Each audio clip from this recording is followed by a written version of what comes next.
Taib everyone, welcome to the first episode of Plus One Media.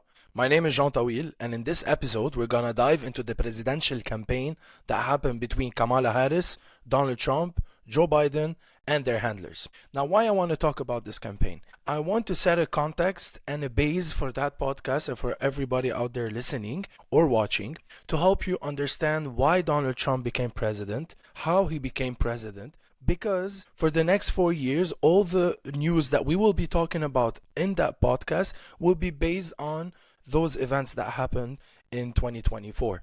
So, to help you understand a little bit about that campaign that is very unusual. And why is it unusual? Because we have witnessed two assassination attempts, a sitting president dropping out late July, which is very late in the race, and a vice president being swapped in as the official nominee for the Democratic Party without going through primaries. And I think this campaign will help you understand how really politics work. But before we start talking about the 2024 presidential campaign, I believe we have to go back to November 5th, 2020. November 5th, 2020, this is when Donald Trump lost the elections to Joe Biden.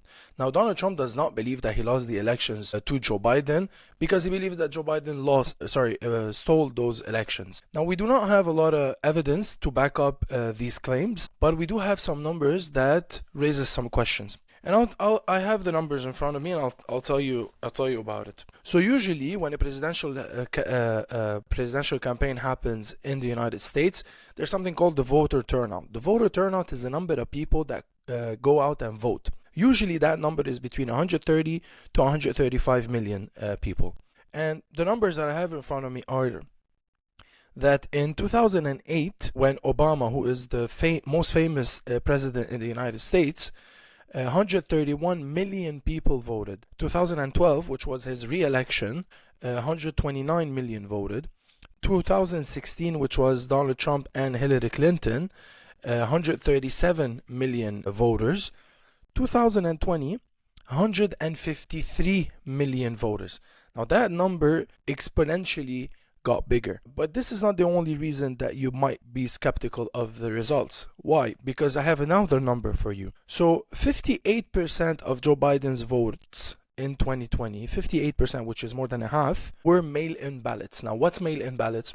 You have to remember that those elections happened during COVID times. So a lot of states allowed their citizens to vote through mail-in ballots. Mail-in ballots meaning you can be in your comfort of your home and vote through mail. And 58%, which is more than a half of Joe Biden's votes, were mail-in ballots. And only 32% of Donald Trump's votes were mail-in ballots. Now, this is a little bit weird. There's a very big gap in here because the COVID regulations or rules or fear was implemented on everybody. It wasn't implemented just on Joe Biden's voters or Trump's voters. Now, why is there a very big discrepancy over here? I'm not really sure. But let's forget if Joe Biden stole the elections or not. Let's just set aside it happened. Donald Trump lost. And I want to help you understand what happened after Donald Trump's loss, because what actually happened set the whole tone for the 2024 presidential election. After November 5th, 2020, after every election, Congress, Senate, and everybody in Washington, D.C., they take their vacation for the holidays, and they come back on January 6th the next year.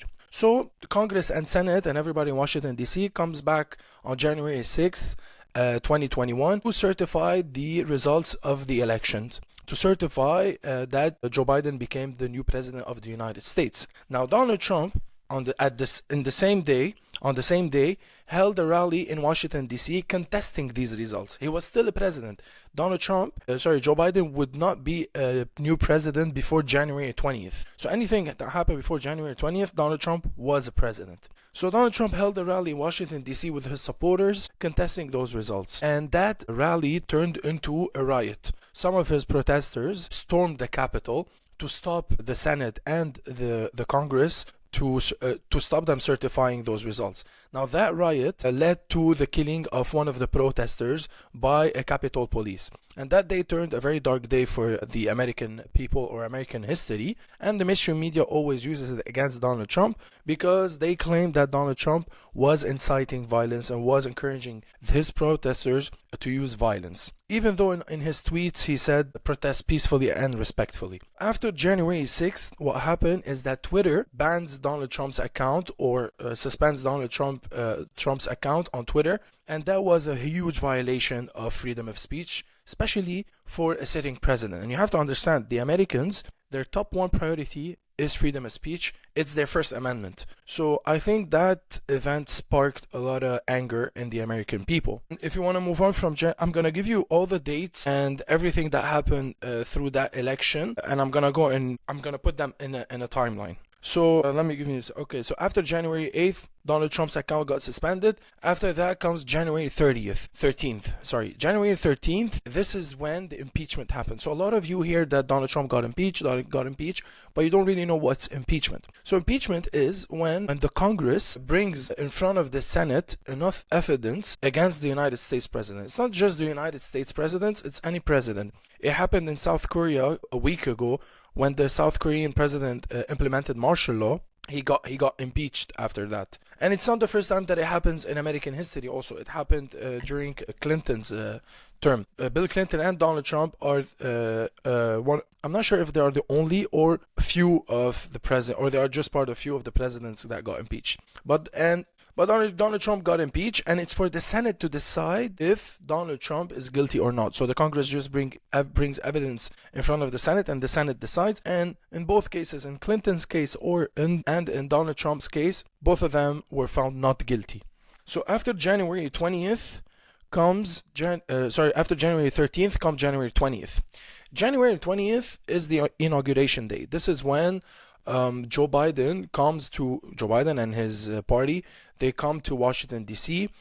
To receive a peaceful transfer of power. So Donald Trump is expected to transfer his power. This is a ritual in the American presidency history that every time it happens.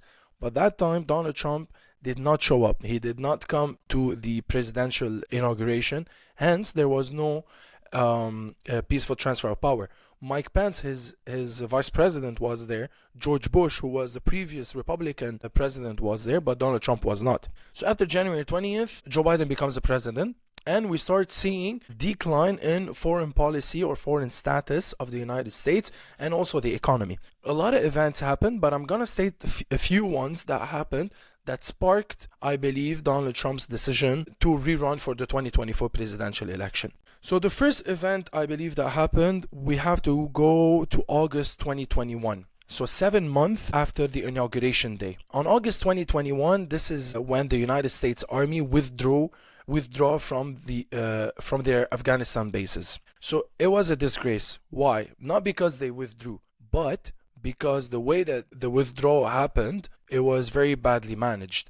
The United States Army left $7.2 billion worth of military equipment and Afghani assets for the Taliban to take control of. So that was a very big disgrace for the United States Army, and a lot of people died. And after this event, of course, we have to go to February 2022 when the inevitable happened.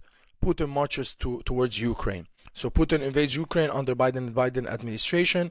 Look, there's a lot of reasons why this happened. I don't think there's only one reason, and we're going to talk about it in, I think, my third or fourth episode. I'm trying to get someone who understands a little bit more geopolitics and international conflicts, and he'll explain it to us. So these two major events happened under the Biden administration, and of course, the harsh COVID rules that were implemented on the United States. After that, during that COVID era, a huge inflation happened right after it. Why?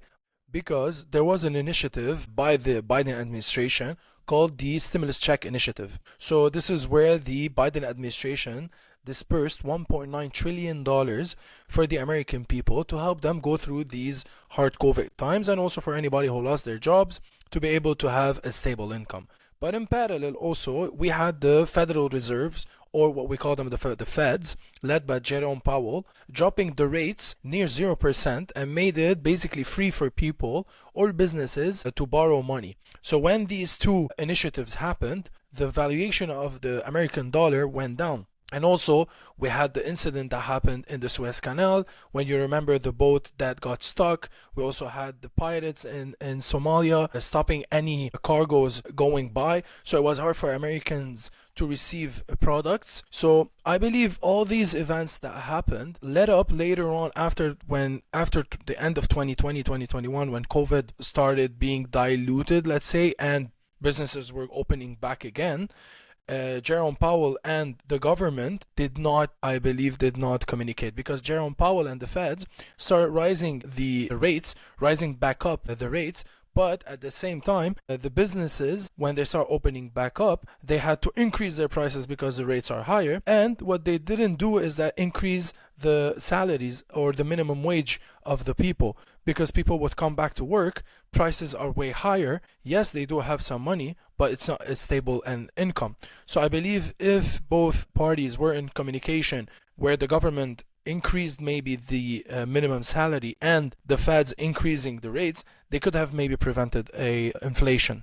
And I believe this is where the people started to feel socially not satisfied or not content, because there was an inflation. Look what happened in Ukraine. We're sending a lot of money to Ukraine. Look what happened in Afghanistan. So people started to boil up a little bit from 2020 to 2022. In 2022, the midterms elections means the elections of the Senate and the Congress.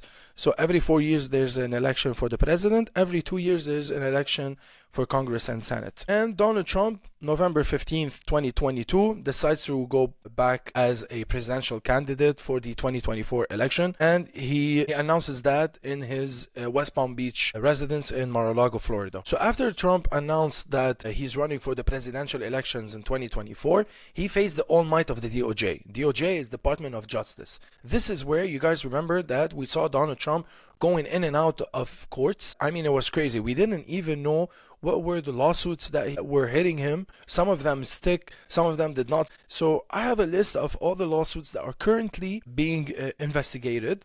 In total, there are 5. Okay, so the first one started in May 2023, when he was found liable for sexual abuse and defamation against a lifestyle journalist.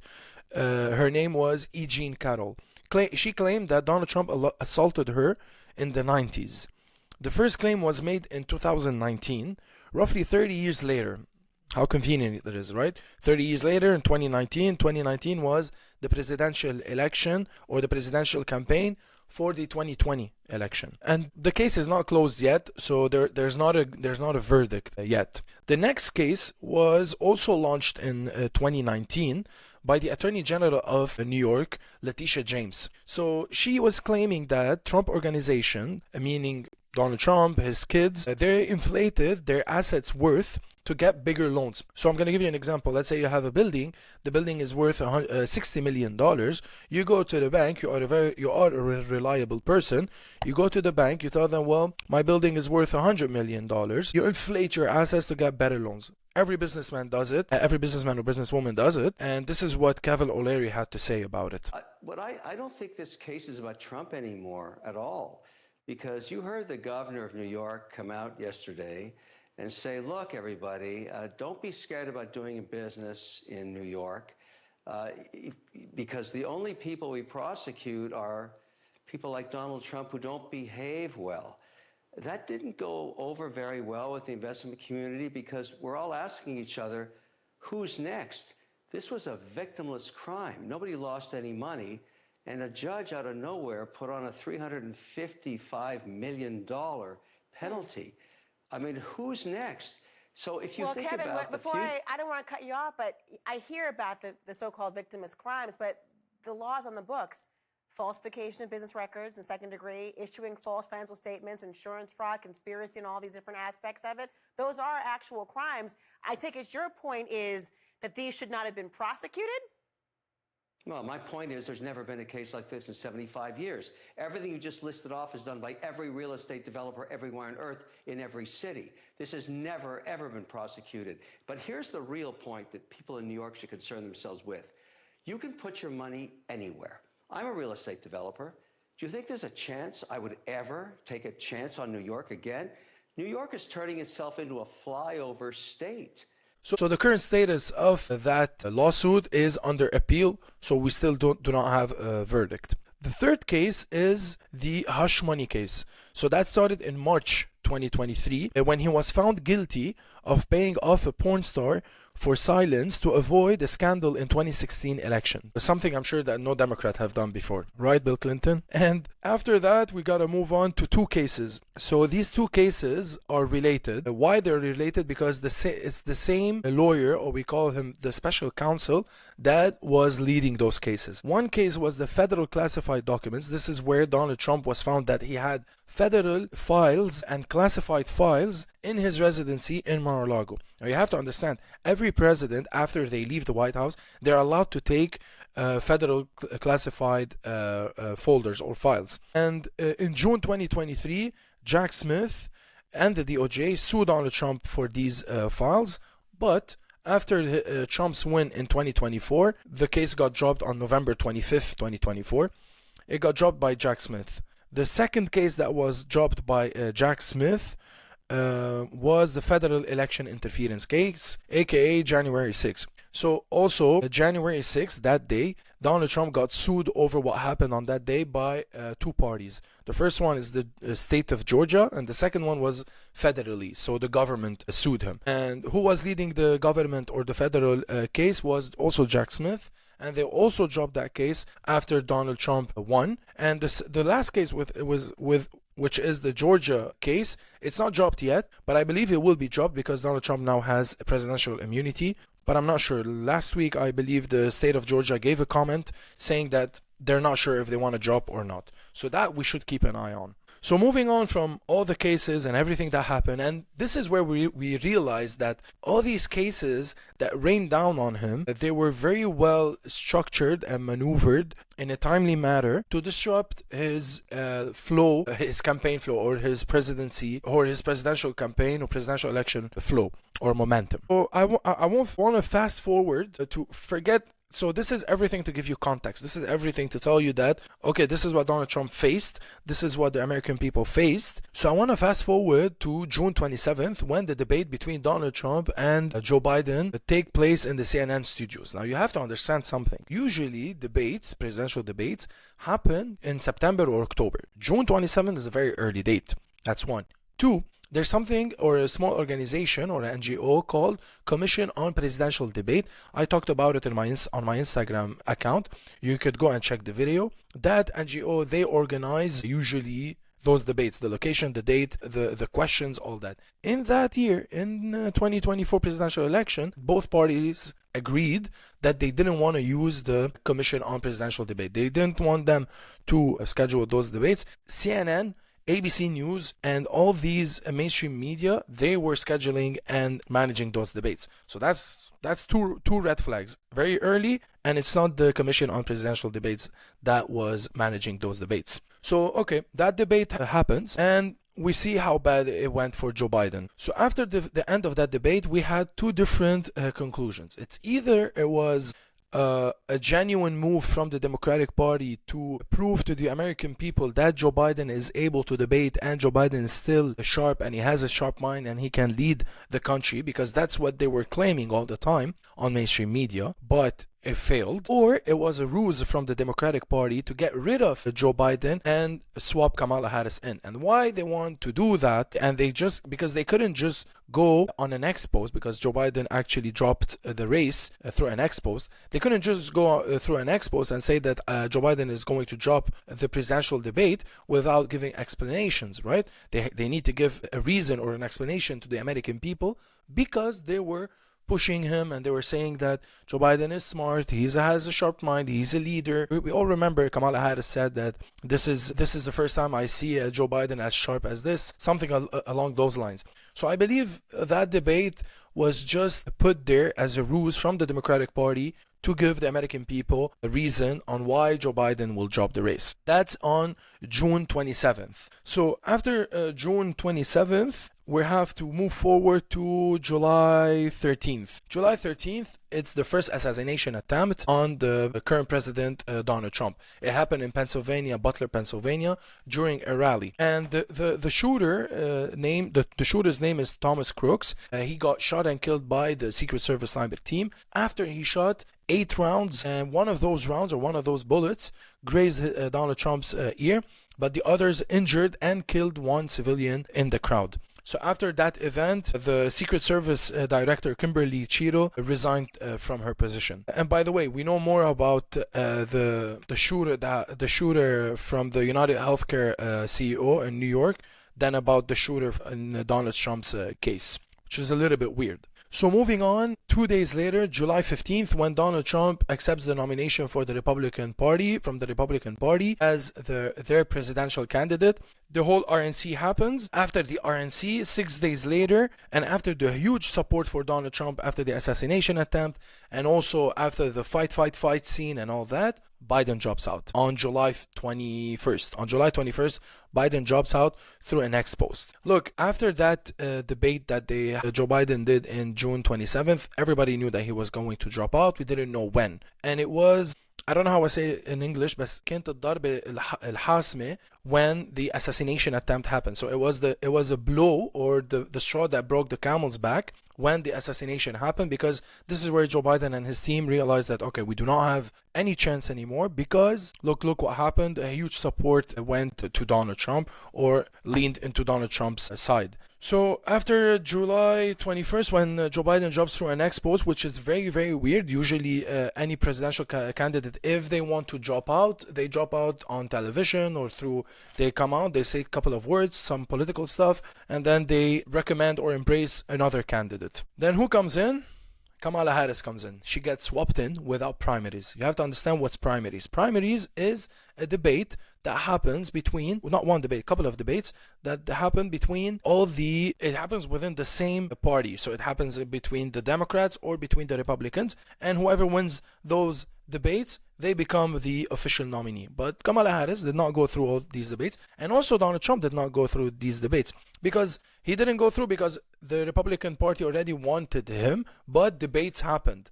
Primaries actually happened. This is where we met Vivek Ramaswamy, Ron DeSantis. So these debates happened, but then Vivek, who was most likely to win, he dropped out. RFK dropped out. Oh, we're going to talk about RFK, by the way. Vivek dropped out, and then he's working now with Donald Trump. So he dropped out willingly. On the Democratic side, nobody had a chance to do anything. There was no primaries, I believe. And I believe it was a very big mistake from the Democratic Party. Why? They had a lot of good candidates. Well, they're not good, but I believe they're way better than her. They had Gavin Newsom, who was a governor of California, even though California went to shit under his administration, but he's a very nice man. He's a very well polished guy. He has very nice hair too. I mean, I think he would have been a better candidate than her.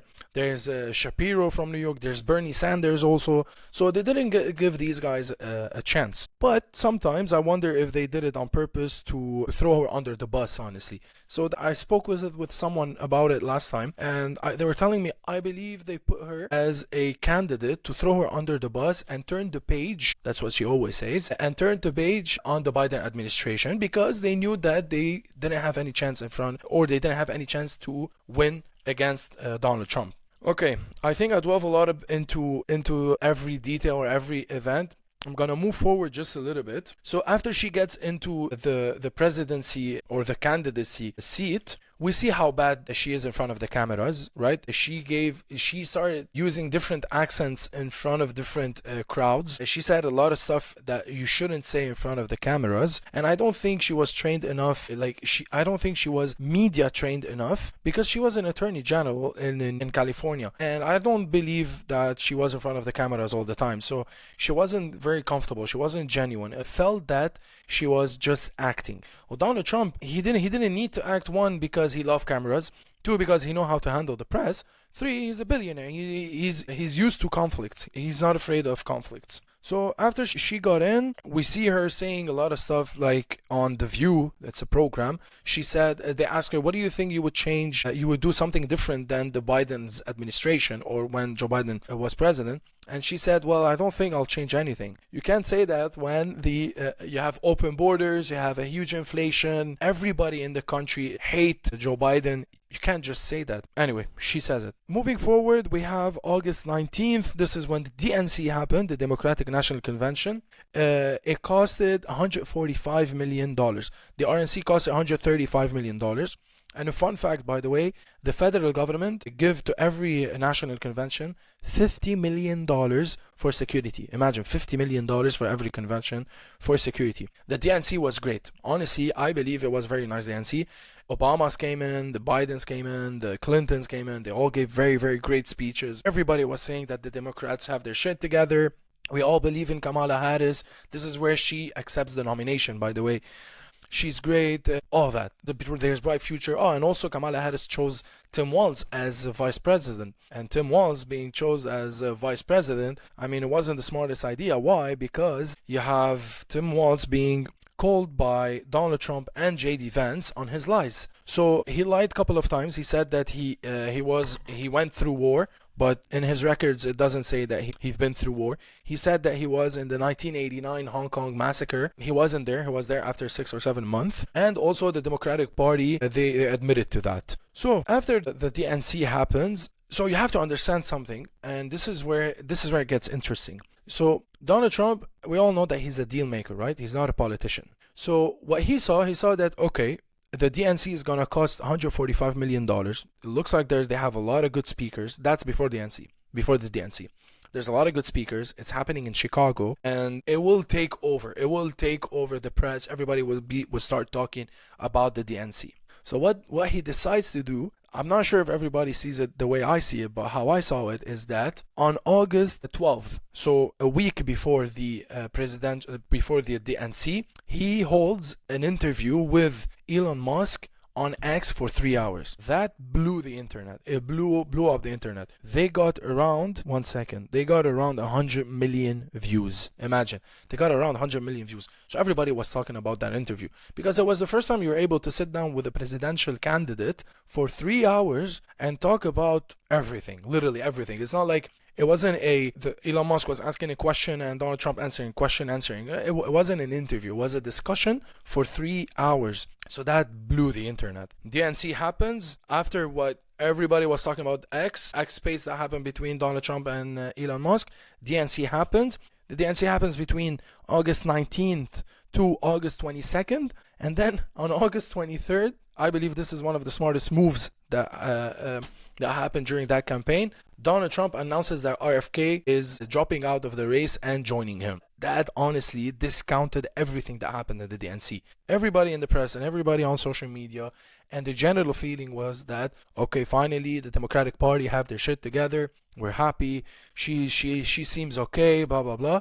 And then this happens when you have a Kennedy. So for whoever is listening and doesn't know what's a Kennedy, so RFK, Robert Kennedy, he's the I believe he's the nephew of JFK. JFK is the president that everybody loved. He was a Democratic president. I believe he was loved more than Obama, and he got shot in 1963. So for a Kennedy, for a Democratic household name, to leave the Democratic Party, join the Republican Party, and endorse specifically Donald Trump, that was a huge blowout for the Democratic Party. Everybody started talking about it in the press, hence everybody discounted the DNC, which I believe it was a very smart move from Donald Trump and also from RFK. So I want to keep the ball rolling a little bit. We're going to jump to September 10th. This is where the first debate happens between Trump and Harris. So, fun fact, it was the first time they meet in person. That's one. 2, it was the first time Harris had a official debate. So Donald Trump, you have to understand, by the way, it's not her first time. She did an official debate when she was a vice president through COVID times with Mike Pence. Sorry about that. But moving on, maybe she had one, which is with Mike Pence. But Donald Trump, that's his third time running as president. First time in 2016, second time in 2020, and now the third time. So he's done a lot of presidential debates. So What the Democratic Party or what her campaign or what her handlers decide to do is to lock her up in a hotel for a week or two, I believe, with a Trump impersonator. A Trump impersonator is someone who looks like Trump, speaks like Trump, and of course they're acting, and they train her to deal with a Trump. Okay. And I believe they did a very good job. Very good job. A very good job because they trained her very well. Okay, they trained her to hit his ego. So she actually did. It worked. She hit his ego. This is where the eating cats and dogs moment happened. Yes, it was very smart from the Democratic Party. But I want to say something. If you trained her to hit his ego, then what are you trying to do? Are you trying just to show that Donald Trump is bad? Just to convince the people that Donald Trump is a bad guy? Instead of putting all that effort into that strategy or that theory, why didn't you put all that effort in her being media trained in front of the cameras and saying what she wants to say and what the Democratic Party want to do? Forget, Donald Trump does not do that. Donald Trump will say that we will build the biggest, we will do the better, we had a better economy, blah blah blah. Why didn't you decide to be the bigger man in that situation and give actual answers, actual plans, actual concepts that the Democratic Party wanted to implement? Instead of doing that, what they did is that they trained her to hit his ego so he can look bad, so we can convince the people that he is not fit to be a president, hence why you have to vote for Harris. It worked. It worked. It didn't look very good for him in the presidential debate on September 10th. This is why also we saw him in the spin room, right? When he went into the spin room, usually the presidential candidates don't go to the spin room. The spin room is where, I also had a video on Instagram if you want to watch it. Spin room is where, after the debate, all the political analysts or the journalists and everybody else, they tried to spin the debate towards their candidate, turn the table towards their candidate, saying that their candidate did a very good job. And usually the candidates do not go, but Donald Trump went there because he's not afraid of the press, and he tried to spin it his way. This is where we know that he acknowledges that his debate wasn't a great debate. So guys, I think we're already around 40 minutes in. So I'll wrap this up and I'll tell you what are other events that happened in that campaign that were noticeable and also very well executed by both campaigns, by both teams. So after that debate on September 10th in ABC, by the way, in the ABC studios, we had on October 1st the vice presidential debate. That's between J.D. Vance and Tim Walz. It was a very nice debate. It was a very nice exchange. So I believe that debate brought the temperature a little bit down. People started to understand a little bit what's going on. After that debate, we had a lot of events that I couldn't keep up with. The McDonald's one, the Puerto Rico, the garbage one. So gonna give you a quick background story on that because these were the last few days of the election. So it all started when Donald Trump decides to hold a rally in Madison Square Garden. So Madison Square Garden, for whoever doesn't know, it's a huge arena in New York City, and he decides to hold a rally over there. Now, the left media started saying that he was a Nazi. It was a Nazi rally. It was a fascist rally. He looks like a dictator because Nazis have actually done a rally there in Madison Square. I believe, I don't know which year actually, but they've actually done it before. But they discounted the fact also that Bill Clinton held a rally in Madison Square. But hey, we all know how mainstream media works, right? So in that rally, Tony Hinchcliffe, who's a comedian, he's very good friends with Joe Rogan. He opened that rally. So you have to go on YouTube. I suggest you to go on YouTube and watch his video, Tony Hinchcliffe, what he said in the rally. And also he did a stand-up about 20 to 25 minutes talking about this whole experience. It's very funny. He's a comedian, and he said something along the lines that Puerto Rico is a garbage island, is an island full of garbage, because it actually is, because they have a garbage problem. But he was trying to be funny. It didn't work out. The left media used it, saying that a speaker in Trump's rally is saying that Puerto Rico is an island full of garbage. So it went all out on mainstream media, but I don't think it was effective, because at the end of the day, we saw that the Latino community or Latino voters in Donald Trump numbers got way higher than 2020. So a lot of Latinos voted for him more than in 2020. So after that garbage incident from Tony Hinchcliffe comes Joe Biden. You have to understand that Joe Biden during that campaign did not help the Democratic Party. You have to understand that. We had the first incident when he put the MAGA hat. You can't, you're a Democratic president. You can't put the MAGA hat. And he put in the MAGA hat, and everybody took pictures of it. Everybody took videos of it. So that didn't have the Democratic Party. That's one. Two, was giving, after that incident, after the rally, he gave an interview with I don't know who, saying that Puerto Rico is not garbage, the people there are not garbage, his people are garbage. And that went all crazy. I mean, you're a US president saying that the US people that vote for him, which is more than half of the country, is garbage. That went very bad for the Democrats. This is where Donald Trump did that stunt. He's a troller, right? And he's an entertainer. This is where he did the stunt of bringing in a garbage truck, putting the Trump sign on it, saying, "Do you like my garbage truck?" All that.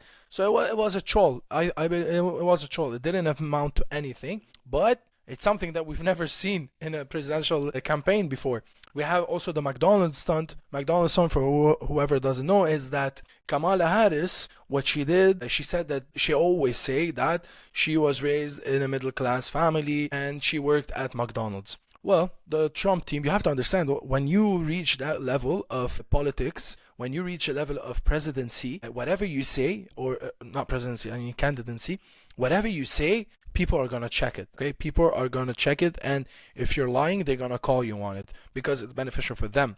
So she was saying that she worked at McDonald's. They didn't find any records that she worked at McDonald's. That's why Donald Trump went to a McDonald's, worked there. He worked the fries. He worked whatever he did there, just to prove to her that we know you're lying, and it's also another stunt. And that's what I believe, that's how he gained votes. I mean, the people, me, everybody else, we like entertainment. I mean, it's not politics anymore, right?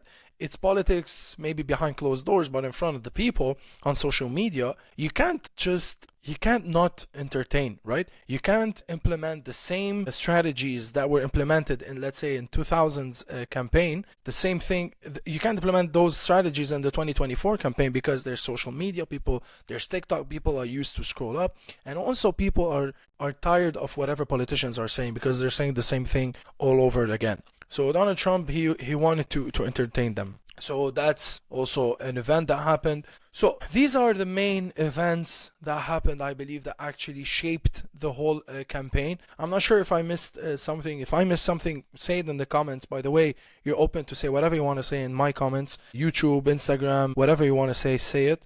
I'll answer you for sure. But before I wrap up this and before I close this whole discussion, I want to reflect a little bit on what are the missteps that the Democratic Party did and what are the missteps that the Trump Party did. I call it the Trump Party, not the Republican Party, because a lot of people in the Republican Party do not really agree with Donald Trump, but that's a different discussion. And I believe that party is centered around Donald Trump.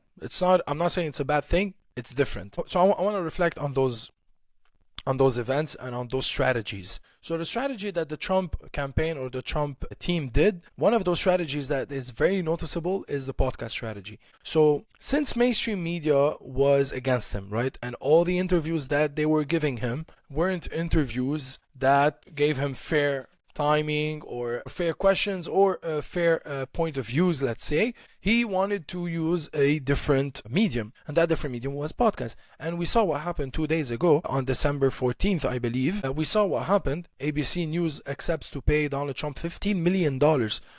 Why did they accept to pay $50 million? Because Donald Trump did an interview with George Stephanopoulos. He's the host of 1 Week. I believe his program is called 1 Week on ABC News. And he said that Donald Trump, you're found guilty of sexually assaulting E. Jean Carroll, and the verdict is not out yet, so he's not actually found guilty. That's where Donald Trump sued him for defamation. Defamation means that you're saying something about me that's not true and it's not proven that it's true. I could sue you for defamation. ABC decides to pay him $50 million. And I believe that specific case or that specific event or example could be used as an example for other mainstream media companies like CNN, MSNBC, and others, because they always use defamation against him or other people or anybody that supports him. And also Fox News does it. So it's a warning sign, I believe, to all the mainstream media.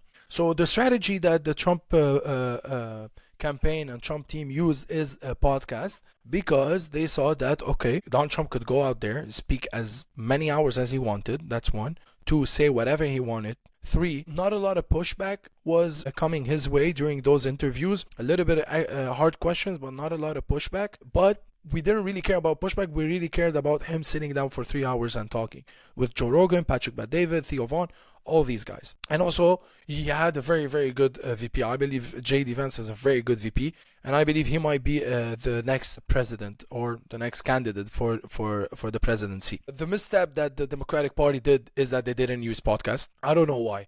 I have no idea. Maybe because they felt that Kamala Harris isn't cut for it. She couldn't sit down for 2 to 3 hours and speak, because Elon Musk said it best. You can bullshit anybody the first hour, but hour 2 and hour 3, this is where you start knowing the person. So I don't think they felt confident putting Kamala Harris in front of Joe Rogan or Theo Vaughn, even though they invited her several times. A lot of people, a lot of those podcasters invited her. She didn't want to show up. I believe it was a very big mistake, because she would have leveled the playing field between her and Donald Trump. But I have no idea why she didn't do it. A big mistake also that the Democratic Party did is that they did not disown, or they did not how I want to say, they did not separate themselves from the Biden administration, because they couldn't. That's the problem. She was the VP. And if she was the VP, she can't just say, oh, that administration, even though they're Democrats, I don't agree with them, I want to do something else. She couldn't do it. And also, she was a border czar. And one of the biggest problem for the American people was the borders. And you're telling them the person that was supposed to take care of the borders, or responsible, or the person who's responsible of these borders, is the new candidate for the presidency. Of course, they're not going to vote for her. It's because everybody hates what's going on in the borders. So I don't really understand why the Democratic Party chose her. It was the worst choice ever. That's why I believe this is the biggest misstep. I believe they just wanted to double down on DI, say that, okay, we want a black woman running for presidency, and people will follow her, people will vote for her because she is a black woman. But no one's gonna vote for someone just because they're black and she's a woman. People will vote for someone who's qualified, right? She wasn't qualified. I mean, if she was a little bit qualified and she had some good qualities, maybe you would stand a chance. But I don't believe she had a chance. And also, the last thing that I want to say is the marketing behind all of it. You have to go back and watch all of the videos. The marketing was insane. One of the greatest lines in that presidential campaign was that Kamala Harris is for they, them, Donald Trump is for you. I mean, that's a genius marketing. Forget if you agree with him or not. That's a genius marketing. And that hit the Democratic Party. It was like a hook on their face, because it was something true. And also, last thing I want to say is that the 2028 election will be very, very different. I believe there will be a new form of campaigning, because in that election, the 2024 elections, we only had one official debate between Trump and Harris. And it's very scary, because the American system is a democratic system. And the whole concept of a democratic system is to have two people that disagree with each other, debate each other, push back on their ideas, and let the people decide who deserves to be the next president. But you're doing one debate, how could the people decide? Then how did the people decide? By what means did you use? Well, they used social media, they used a podcast, they used mainstream media. But I believe the best way for the people to vote, or the best option for the people to watch and decide who they want to vote for, is the debates. And only one debate in 2024 is scary. I believe in 2028 there will be way more debates. I believe it'll be at least 4 debates, and those debates, I don't think that it will have. I don't think those debates will take place in mainstream media studios. I really believe podcasts will take a very important role. Will have a very important role in the 2028 elections. I believe 2 candidates will start doing debates. If not the presidential candidates, for sure the vice presidential candidates, they will do debates through a podcast form. So thank you all for watching. In that episode, I spoke about, remember, everything that happened in 2020 that set the base and context for the 2024 presidential campaign.